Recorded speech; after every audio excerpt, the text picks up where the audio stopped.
babad ulit natin to guys. Sa sili. Dali lang to guys na gawin. Burong pamiyas. Pero ngayon lagyan natin siya ng sili guys. Ayan. Paglalaway na guys. Oh.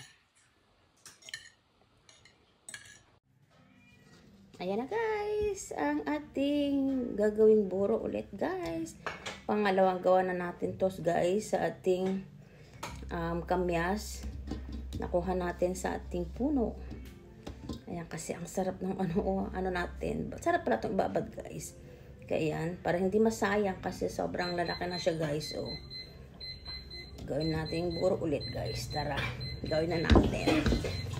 Madali lang ito guys. Lagyan natin yan sa may langgana. Lagyan natin dito lang. Nadry na ito guys. Hugas na din to. Ayan, dami.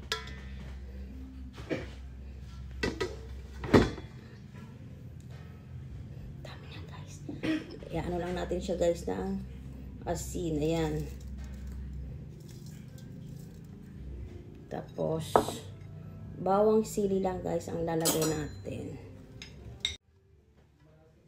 Ayan, bawang. 4 na buo yung nilagay natin dito. Tapos, pinino lang natin siya ng ganyan. Tapos, lagay tayo ng 5 pirasong sili. Hinati-hati natin yan guys. 5 lang para hindi siya masyadong manghang. Depende na sa inyo guys kung mahilig kayo sa masyadong anghang. Dagdagan niyo pa ng sili. Lagay tayo ng ayan, durog na paminta. Ganyan. Ayan, okay na yan.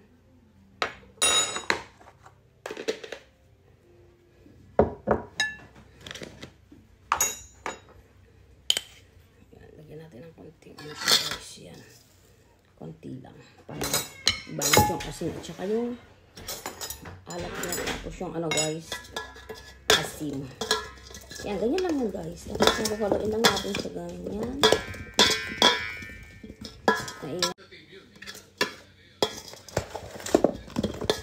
Yan, haluin nyo lang yan. Yan guys. Pag nahalo na siya guys. Yan, kusang magkakatas po ito guys.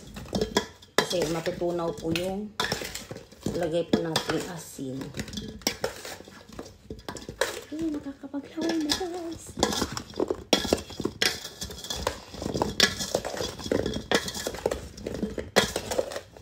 Ayan, halo ng halo guys. Hanggang sa matutunaw na yung ayan o.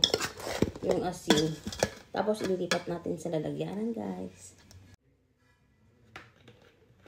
Yan, tapos lagyan natin na tunaw na yung natin. Lagyan natin guys. Lagyan natin siya ng konting sugar.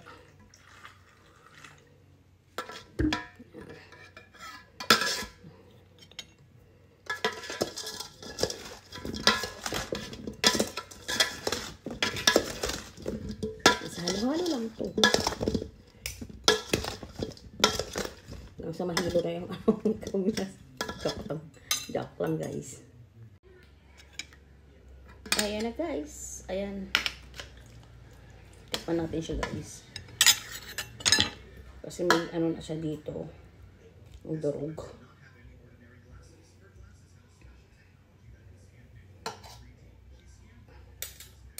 Nalaman natin yung sabaw guys. Kung anong lasa.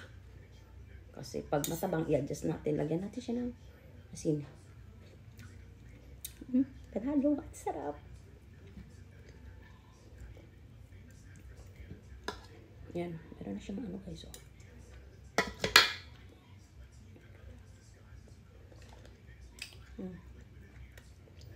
Ang sarap na. Yan, lipatan natin dito guys. Yan, malinis na to guys. Ayan na guys, ang ating nagawa. Ayan, dalawang ganito guys. Lagyanan, tapos eto. Sarap ito guys. Ayan, tapos tatakpan natin siya guys. Then lalagay natin sa ref. Nagawa guys. Ayan. Hindi na natin siya dinagdagan ng madaming sili guys. Pero sakto lang yung anghang nito. Ayan, 2 jar ang ating nagawa guys. Ayan, ang sarap nito guys sa sausawan, sa isda. Tsaka itong papoy. Ay, may sausawan na tayo guys. Ang sarap nitong papakain. Thank you guys for watching. Just like, share, and subscribe. Lani Aloya. Ayan.